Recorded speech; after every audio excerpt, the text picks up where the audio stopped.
Hello, my friends, and welcome to episode 109 of the Kiss Army Nation podcast. I'm one of your hosts, Pasquale Berry. And I am Claudio Spera. Welcome to the show, everyone. Born in Castlegar, British Columbia, our guest tonight is a prominent music journalist, critic, author, and artist.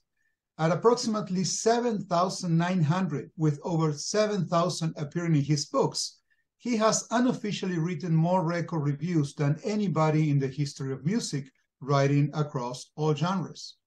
Additionally, he has penned approximately 120 books on hard rock, heavy metal, prog, punk, classic rock, and record collecting.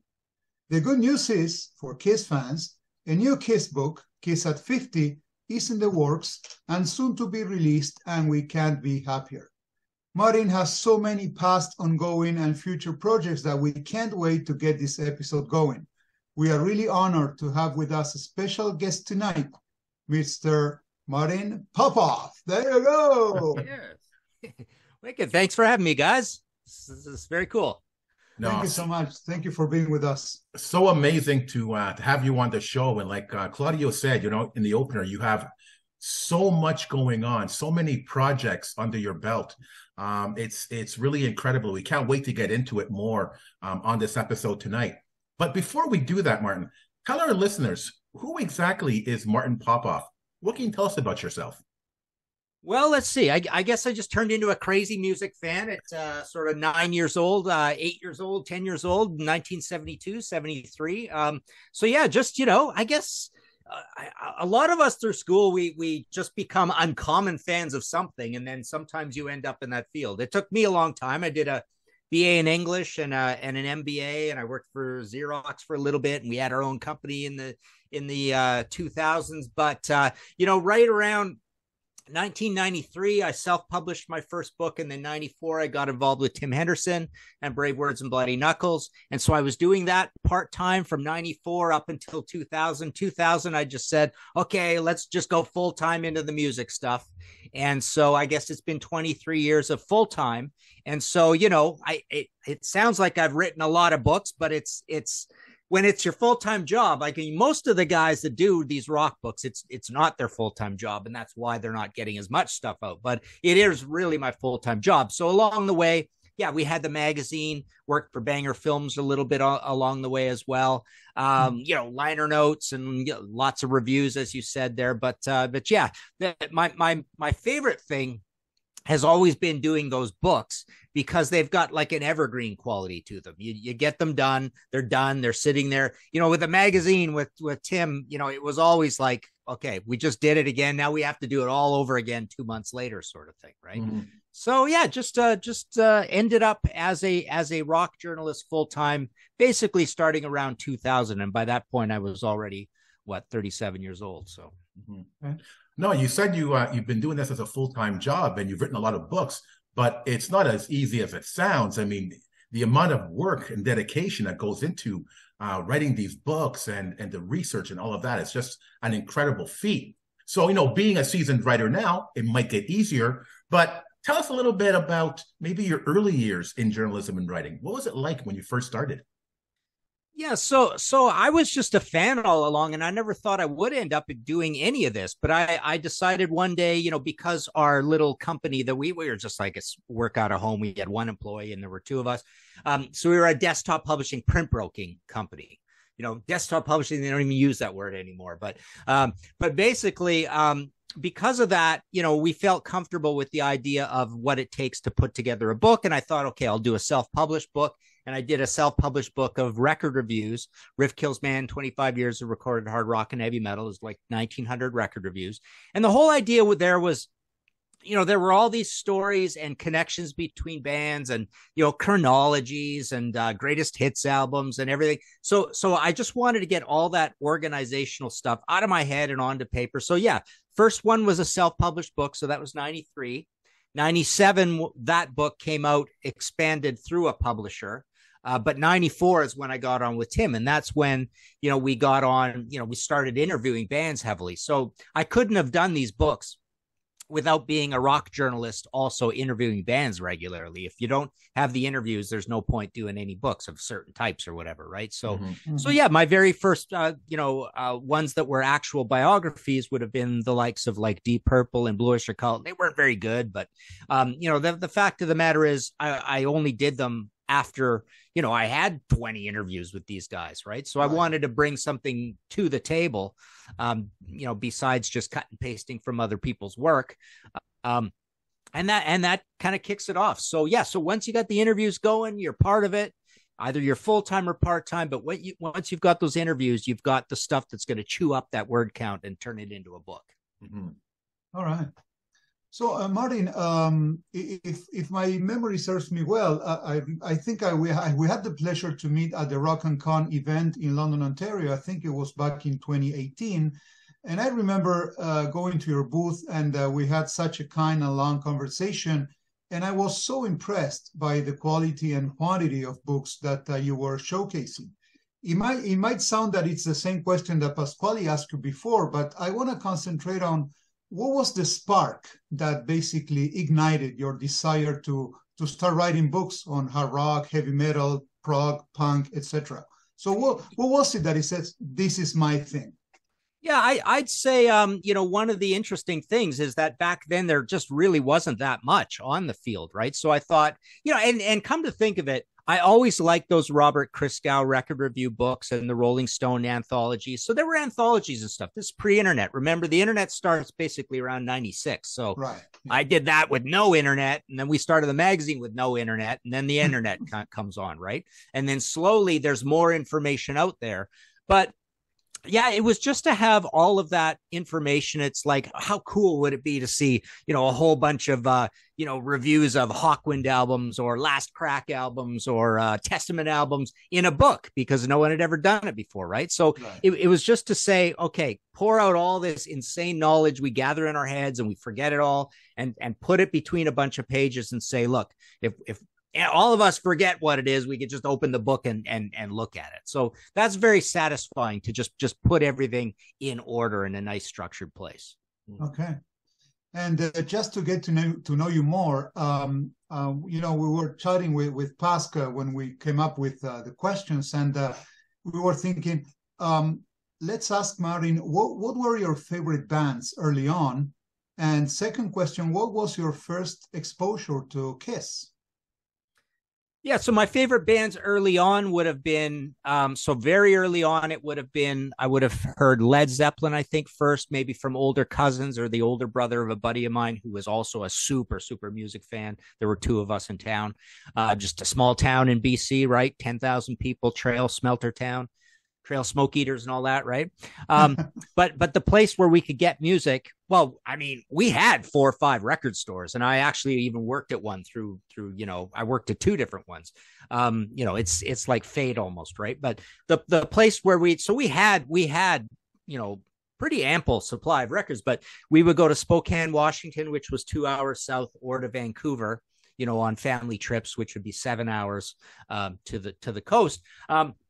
But yeah, so I would say 9 years old, 10 years old, we'd be thinking Led Zeppelin, Black Sabbath, Deep Purple. I remember getting the first Bachman Turner Overdrive album as a new release. Nazareth Razamanaz was a new release. And then Kiss was a new release. So Kiss, 74, pretty well on our way by that point. Rush is a new release. So yeah, basically started with Kiss right away. And well on our way. I mean, by 75, I'm pretty sure I had my mail order subscription to Circus, and we would buy Cream and we would buy Hit Parader all the time and go down, check the new issues out. So, by 75, 76, we were just like these freaks who were just like walking encyclopedias of hard rock, right? Of what was, because there wasn't that much out there. It's, exactly. to know all of it was like probably 100 albums, right? More or less by 74, 75 or something, right? There just really wasn't that much. So, it exploded way later on. But yeah, Kiss was definitely right away. Okay. And did you like them? Did you like the first album, and then Harder Than Hell and Dressed to Kill and Alive? Were you big time into Kiss or not so much? Yeah, definitely. I remember the first one being as good as most of, the other things we were into. Hotter Than Hell, it even seemed better. It seemed like more evil, and that what a great album cover, and that really debauchery kind of look to it, and the whole Japanese feel. And then Dressed to Kill kind of was more of the same. It was okay. Alive was amazing. My one, I don't know if you might have heard this story, but our live story, it's pretty funny. So we had a dance going so it was 1975, obviously, so we would have been 12 years old. So in our basement rec room of my parents' house, where I lived, of course, we had a big rec room, and we had one of our famous dances that we'd put on, right? Okay. So we'd be playing records and stuff. So Forrest Toop and I were scrounging at the dump, as you do. So we're out at the city dump, scrounging around, and right at the entrance, as you go in, somebody had dropped a nice, pristine, clean box. Must have been that thick, with these evil-looking black and purple April Wine 1974 tour posters, of that album cover, right? Mm-hmm. Yeah. So like they were playing the Kamenko Arena and Trail. So this pristine stack of these posters, and we thought, dance coming up. We rounded all the walls and cut out for the plugs and everything all the way around. It looks so freaky. I wish I had a picture of it. I do have one of the posters, but yeah, we did this for this dance. So we're having this dance, and then one day, halfway through, Bobby Davidson runs in holding up, and I say this story in the new Kiss book in the intro because it's so funny. Like, he holds it up and I can still see it now, right? Holds it up in the air. We kind of knew maybe this record was going to be coming to town soon, right? So he was just on a trip downtown at a doctor's appointment or whatever, holds it up, runs in, and all the guys like dogpile on him, right? And he's holding this up so it doesn't get ruined and stuff. And then eventually we're all tearing the cellophane off, and it turns into a Kiss Alive listening party, and all the girls, we look up like 20 minutes later, and there's no girls anymore. Like, where'd they all go? Right? So they'd all just like wandered off and went home, sort of thing, right? And we're all just crowded around the stereo, looking at the pictures or reading the letters and all that sort of stuff. So amazing. Yeah, that was our cool. And then yeah, Destroyer was amazing. I joined the Kiss Army and all that, and yeah, definitely remember listening to that on headphones, for the first time with Detroit Rock City and the big car crash and all that. Right, but right. yeah, I even have a shelved Kiss book that I never got to or never finished, but I thought I'd write like a loose, a little bit of an autobiography along with every Kiss album and like what was going on in my life at the time, because every Kiss album, you guys know, it's generally part of a trend in the music industry in one way or another, or reacting to one, right? Yes. And it's really cool that you could chart, your whole life by Kiss albums. It's true. Nice way to put it. That's true. So what exactly is this one going to focus on then? Yeah, so the publisher themselves have had this concept of this at 50 concept, and I've already done and just came out AC/DC at 50, and I did Bowie at 75. And it's their concept. And the idea is you get a certain word count and you have to write about 50 career milestones of the band, all in chronological order. And, I have about 600 words per entry. And then they do a beautiful job of the layouts and the photos, and everything's really, really nice the way they do these things. And usually there's something a little fancy about them. Like we just had the other thing I'm doing with this publisher, we just did a Pink Floyd Dark Side of the Moon 50th anniversary that comes in a box with a slipcover, the diamond cut out, and the Bowie has a bunch of extra doodads in it. The AC/DC is pretty normal. I don't know if the Kiss is going to have anything fancy, but yeah, so it's essentially every studio album gets an entry, every live album, and then just kind of every, the fun part was, okay, now I get to pick what my 50 are going to be, and then there's a little bit of horse trading with the last 5 or whatever. It's like, switch that one out or that one. But yeah, that's it basically. And there's a fold out page that's a timeline of the entries. So there's every book out there, rock book on a band, serves a purpose. This one has this purpose. It doesn't do any less than that. It doesn't do any more than that. It's just, this is what it is. Okay. Oh, that sounds fantastic. Can't wait for that book to come out. So, one thing I love about these interviews, it's like we're traveling back and forth in time. Having a peek in a Kiss fan's life and what's happening at the time, and it's a reflection of the culture of the time. I think it's so fascinating. And Martin, I want to continue with this time traveling theme here. For example, you were editor in chief of the now retired Brave Worlds and Bloody Knuckles, right? That's a Canadian metal publication. Yeah. What was the process that led you into that particular position? Well, okay. So first I met Tim Henderson. It's Tim Henderson's baby, and he continues to run it. And it's an amazing website. We got on the web so early, like right in 1996, we were there. And Tim's been just doing an amazing job running this. So the magazine as a print magazine ran from 94 through to 2008, which is, it's really interesting. People forget this, but so there was the big economic crash of 2008, 2009. Tim's advertising revenue fell through the floor. Metal Edge went under that exact time. Chart Magazine, which is even older than Brave Words, went under at exactly the same time. I think Metal Maniacs went out of business at the same time. So yeah, so our last episode, I think we had 108 episodes, something like that. Last one, they kept getting bigger and better and fatter and better covers and stuff. So yeah, it was just a lot of fun. So Tim was the boss all along, and I was the main editor. I would edit the whole thing, and of course I wrote a lot, and Tim wrote a lot as well. So yeah, we had a team of 8-10 people generally to put that thing together. And it came out of so Tim had already been a writer before. He has much more experience than me. He wrote for Tim. For Drew Masters and Meat Magazine.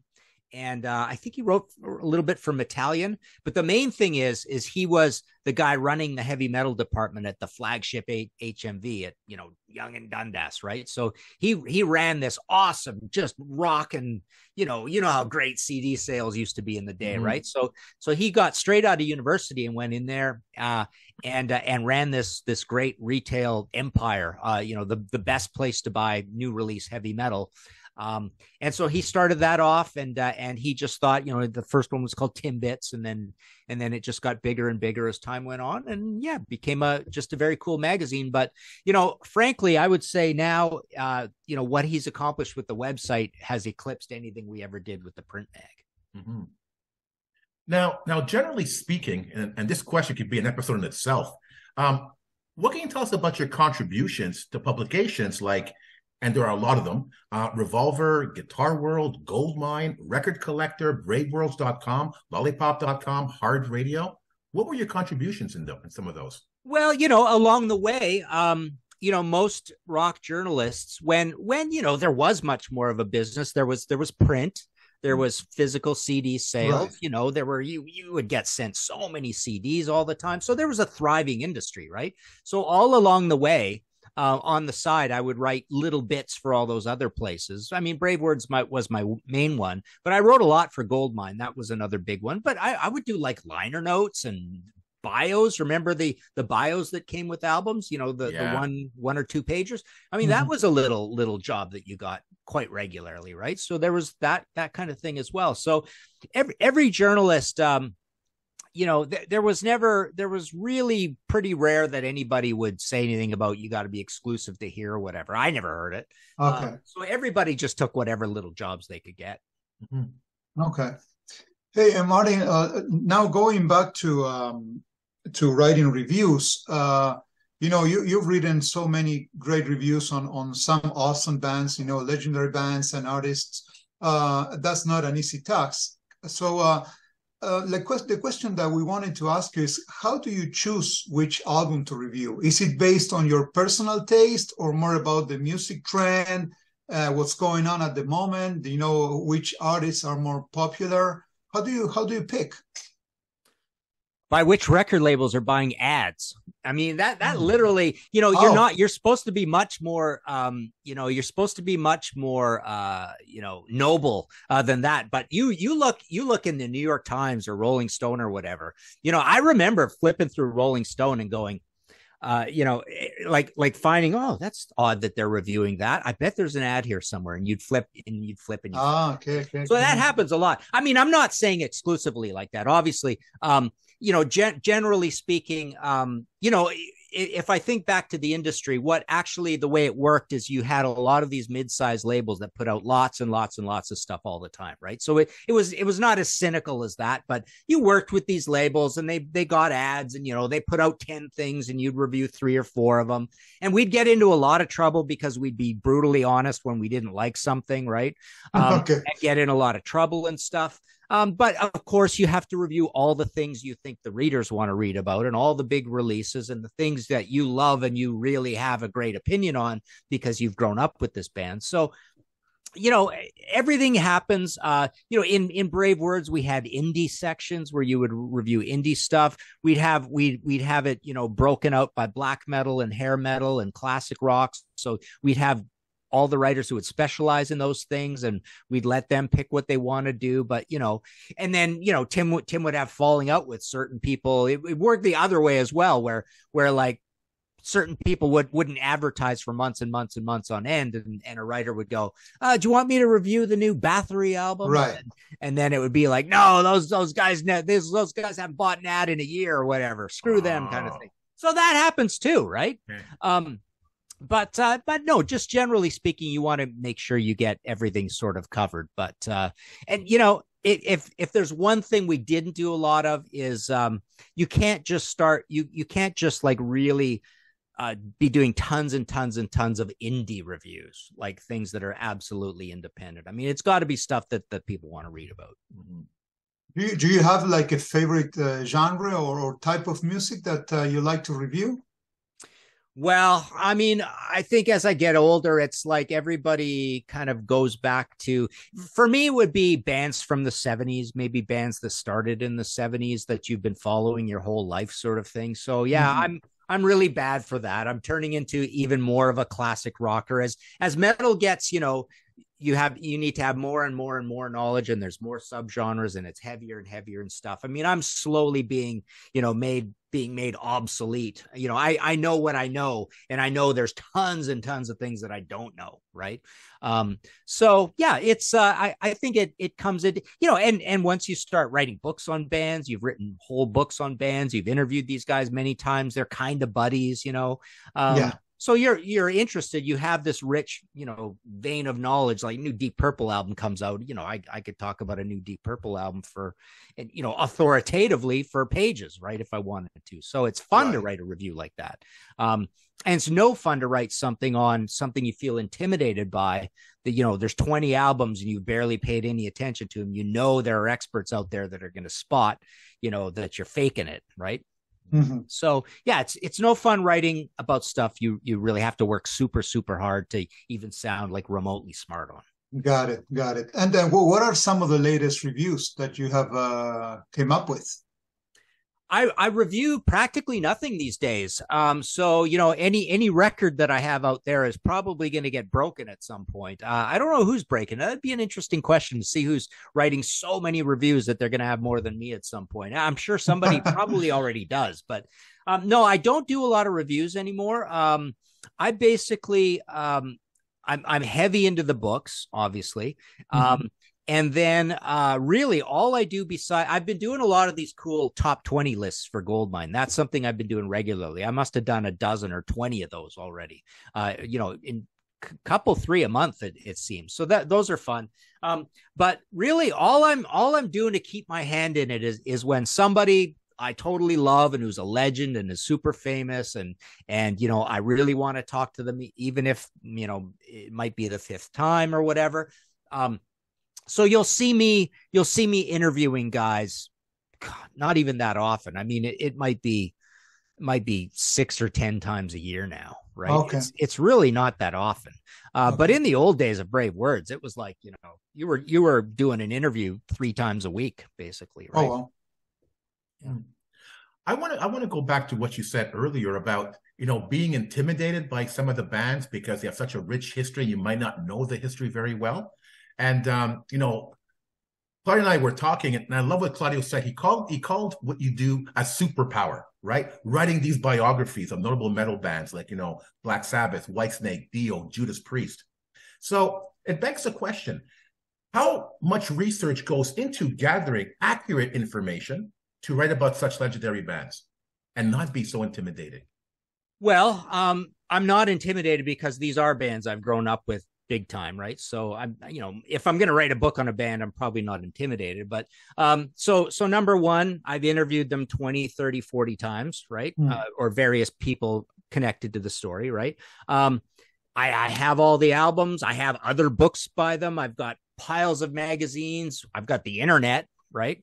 I mean, truth be told, if you're super curious about Dio, you could go on the internet and just read for weeks and weeks and weeks. You don't have to buy a book of mine, right? And you'll end up at the same place, right?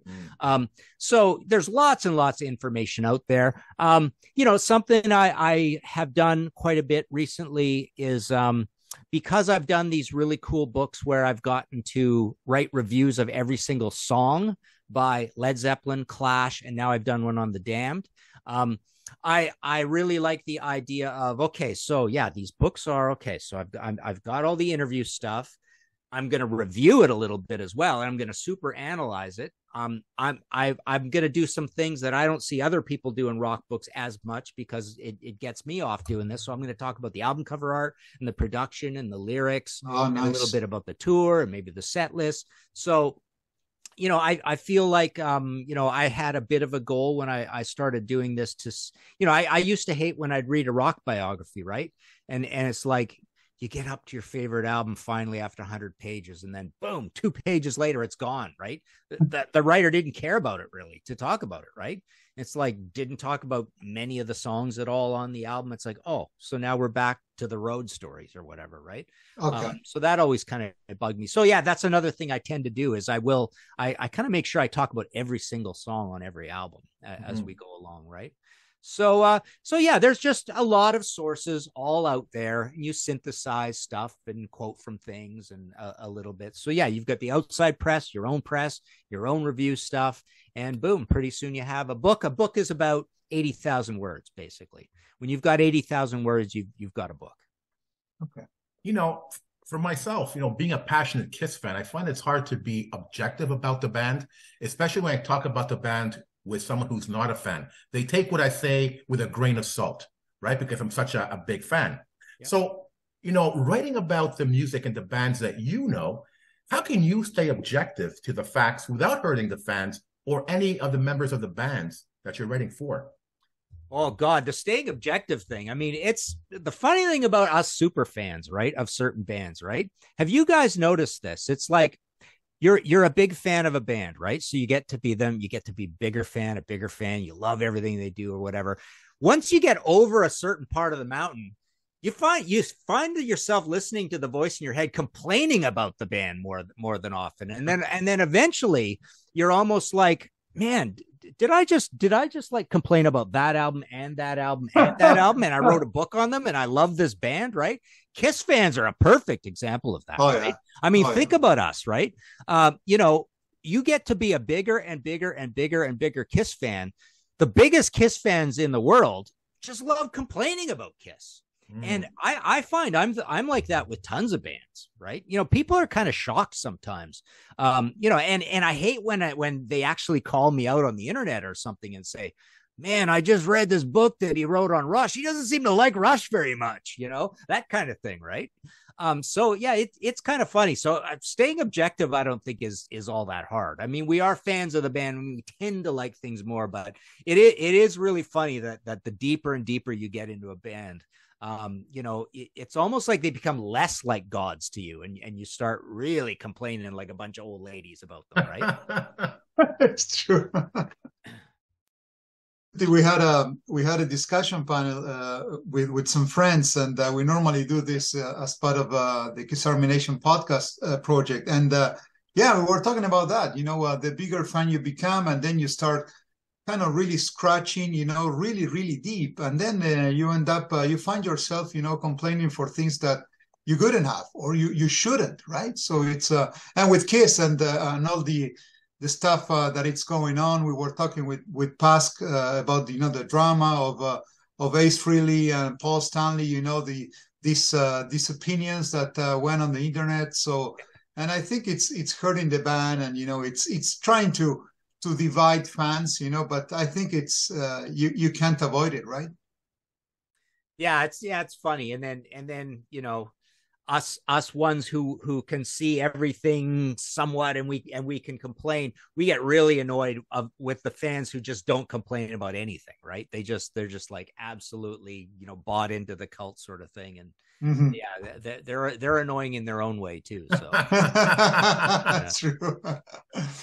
Martin, you mentioned before actually that you have also been a regular contractor to Bangor Films, having worked for 2 years as a researcher and on some huge documentaries. We know that you've been involved with Rush, Rock Icons, and some others. Could you please expand on this subject? So what did you do? Why did you do it? Yeah, I guess the first thing I ever did was the big flow chart of genres that they used in Metal: A Headbanger's Journey, and then that was used in a few other places. So that was just, I was not in the office. They just, hired me to do that, and then I did it, and that's great. And then I guess the first time I was ever working in the office was on the Rush movie, so I was there for that whole process. The longest one is actually Metal Evolution. So that's one that went for like, I don't know, a couple years or something, and we did 11 episodes or something. And that was a blast, because basically, we'd sit around and come up with the storylines, and I was the guy who would do the what they called pre-interviews. So basically, I would do for that thing, I did like 300 phone interviews. Oof. With all these rock stars. And then Sam went on the road and interviewed most of those same 300 people, because the whole process, it's really interesting. The whole process is to see what are they going to say, right? And then how's that going to fit into the story? And then Ralph, the writer we worked with a lot, Ralph Chapman, he's awesome. He would literally write out the scripts of what we want the episode to be. And we would have what we want out of these guys before Sam even went and interviewed them. And we the whole idea was to make damn sure they say exactly what they told Martin on the phone to Sam. Because we need that, right? And it was part of a story beat thing. So that was cool. And then Rock Icons was kind of a short-lived thing that was a little similar. And then what else? I worked a bit on the Alice Cooper movie, the ZZ Top movie, on the story for the ZZ Top movie. A lot of transcribing, a lot of just simple grunt work, hourly stuff that I would do from my own office. But I was in the office for a lot of the Rush, the Metal Evolution, ZZ Top, I think. Okay. So, Martin, already we've covered so much in such a short period of time, but it's not over yet. As if it's not enough, you also have a weekly podcast called History in 5 Songs. Tell us about that. That sounds interesting. Yeah, so that is something that came up. I guess I'm at 203 episodes at this point. History in 5 Songs with Martin Popoff. They approached me, the podcast company. They have a corral and it's all music podcasters. I don't know, 40 or 50. The number changes all the time, but they're based out of San Francisco. And so all I have to do, I put together my thing and I pick my song clips and then they edit it all in. So how it works is they're all half-hour episodes. And the idea, and this idea is like, hey, come up with an idea for a podcast. What do you think you want to? It literally took me 5 minutes to come up with this idea, and I stuck with it, and I just kept with it and did it. So what it is I just come up with a theme and have 5 songs that illustrate that theme, kind of thing. When I put it together, I thought, okay, I'm not going to make this an interview show, so I do no interviews. I just get on and blab, just so I don't have to schedule anything. I quality control. I'm just going to blab for my half-hour, talk super fast. And then we have basically 30-second song clips, because that's kind of the legal thing, the way it works these days. So drop down on those 30 clips. They put those in, they put some ads in, and it's off to the races. So, history of music, and, I lean towards hard rock and heavy metal, but there's a lot of prog and punk and stuff like that as well. And just general crazy, wacky themes. And never seems to be shortage of ideas. I've got some, nice listeners who like suggesting ideas. And then, I usually say, don't give me just the idea, give me some examples. And they go away and they give me some examples and go, okay, well, I'm off to the races. And then I come up with a bunch myself. And so, yeah, it's never missed a week. So it's every week, drops every Tuesday or Wednesday morning kind of thing. Like I say, half hour episode. Yeah, just to recap, so you pick a theme and then you pick 5 songs that are kind of represent that theme. So I remember seeing something on your website. You picked Great Expectations from Kiss, okay. Yep. From Destroyer, and yes. How do you correlate that to what theme were you touching that one? So because that was literally this most recent episode, I remember why I picked that. So this episode was about what did I call it? Gummy something. Gummy. Bands get smart. Something okay. Like that. Bands get smarter. Bands getting smarter. Something like that. I've got my notes even still here. I'm sitting on my desk. But so the idea of that episode was, what are some examples of bands moving from like a lukewarm IQ of 80 to 120 over the course of one album, right? Okay. So it was like the idea of bands getting super ambitious on record, out of character. And then it's like, okay, well, what other ones can I think of? So I came up with Saxon Power and the Glory, and what else we have in there? Clash London Calling we had in there. Van Halen for Unlawful Carnal Knowledge, which relates to a fun earlier episode I had, which was called Go to Vancouver and Try Harder. So that episode was about all these hair metal bands that would try to clean up and go to make a much better album than their druggy albums. And they'd go record with Bob Rock or Bruce Fairbairn at Little Mountain Studios. And so you had your White Snakes and Bon Jovis and Scorpions and AC/DCs and Aerosmiths and Black and Blue and all these bands. So that was Go to Vancouver and Try Harder, right? I had other, and it related to other episodes like second album, new band. I had one called that. Third album, new band, where it's like, okay, so what bands had a massive improvement from their first album to their second album? So you just think of a bunch of examples. Can I come up with enough? And then it's like, now that I have enough, can I break it into 5 interesting categories? Do I have enough to even put them into categories? So, and then, I build an episode. Sometimes it fizzles. I don't have an episode. Sometimes, usually it turns out. I find that an ambitious idea, coming up with different themes every single week and 5 songs that relates to those themes. Creatively, how do you do it every single week? How much research and work goes into preparing an episode like this? Well, usually around midweek, I come up with an idea, and maybe if I'm early enough, I put it out to my tight little army of guys that help me, and they give me some. But sometimes it's like I just get to sit down at my desk in a panic on a Saturday morning and try to come up with an idea and look at the old ideas file and see if there's anything there and try put it together. If I still have the energy after putting together all my notes, I'll knock it off on Saturday. Right. But if it like gets to be 9 in the morning, 10 in the morning, it's like, okay, I don't have my mind is too foggy. I'll have to do this Sunday morning. So often I'll do them Sunday mornings. But it just never seems that there's like, I already have next week's idea and the week after. That's actually more than usual, but usually it's just like there's one ready to go, right? But never 3, and hopefully never 0. And where can people go to listen?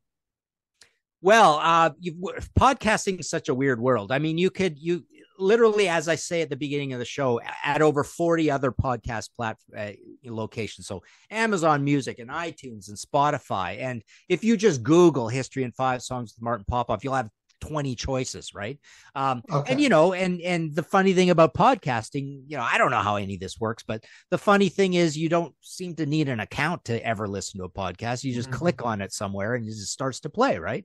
So yeah, it's a weird world, but I mean, if anybody can't find a podcast, you're definitely not very computer savvy, because it seems to be pretty darn easy to go basically anywhere and find them. Mm-hmm. Martin, we mentioned in the opener that you're also an artist, and you create some amazing paintings, described as a series of rock star drawings, colored pencil on black. Can you tell us about that? Yeah.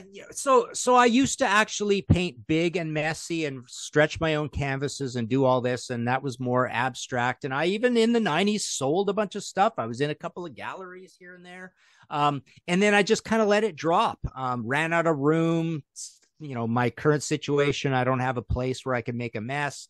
So I guess it was during the pandemic. Even I just like, okay, pencil crayon drawing, real easy. Sit down at a desk, nice and neat, not messy. You're not getting paint all over the place on the floor and the sinks. And so I just started doing this and loved it. And then thought, okay, well, I'm going to make little prints of these. And then I even made like little baseball cards of them, with the gig on the back and everything. So I've got these little sets, and I've got, I think, 50 that have been made into cards, but I made a bunch of those. And I also had to do a bunch of drawings for this really bizarre occulty Blue Oyster Cult Flaming Telepaths timeline book that I did based on the Imagino story. I had to do 39 illustrations. That was just straight pencil on white. And I have to do that all again because I'm doing a follow-up book to that. The book's pretty much written, but I got to do 39 illustrations. So I got to get going again. But yeah, so I enjoyed that. So, sold a bunch of the little prints, 8.5 by 11 prints, signing them, numbering them, limiting them to 70. Basically all of them, I'm limiting them to 70. And you can go to artpal.com to see all of those and just go into my gallery, or you can go to martinpopoff.ca, which is a WordPress site, which I haven't been keeping up, but you can go there and see all of them as well. That's for the paintings. And what about how can people get access to your books, videos and stuff? So this is the time to send out, the coordinates. Yeah, the books are all at martinpopoff.com. They're all described. They're all in a big, long order there. There's PayPal buttons there for Canada, international, or the States. I sign them all and send them out of the office. More than half my income every year is being a mail order guy of my own stuff. So that's an important part of my business is literally packing up books and sending them out. Right. Okay. So anytime I do a book for a publisher, I'm buying copies to have at my office to put out. So yeah, martinpopoff.com. Okay, cool. So Martin, I want to end the episode again talking about Kiss fans because it was such an interesting idea. So how would you rate Kiss fans compared to other fans you might have met through your other projects? I even have a History in 5 Songs with Martin Popoff episode called Bands with Angry Fans. Oh, wow. Okay. I might even have two episodes about fans, but there's a whole episode about fans, right? This whole question, right? And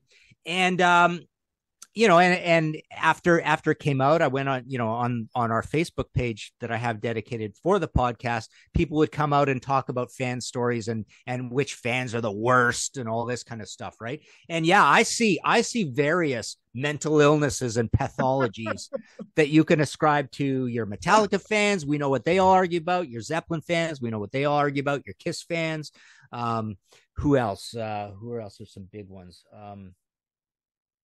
Can't remember, but Kiss is definitely one that there's a whole cottage industry in just talking about the fans, right? And all they get into. So Kiss fans are definitely one of the more intense breeds. Rush fans are an interesting breed as well. But the funny thing is Rush fans are always really polite and happy all the time. So really they don't complain about much. And they're really smart and stuff, they all got good jobs and everything. It's kind of funny.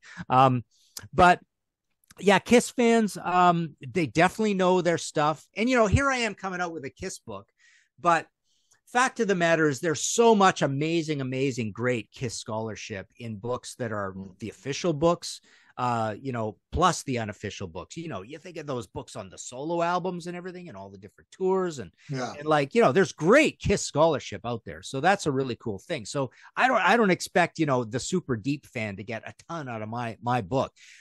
Having said that, there's my writing and my opinions and stuff. And I'm sure I say some kind of quirky, interesting things, but it's not like, this many pages on the Kiss solo albums, kind of thing. Right.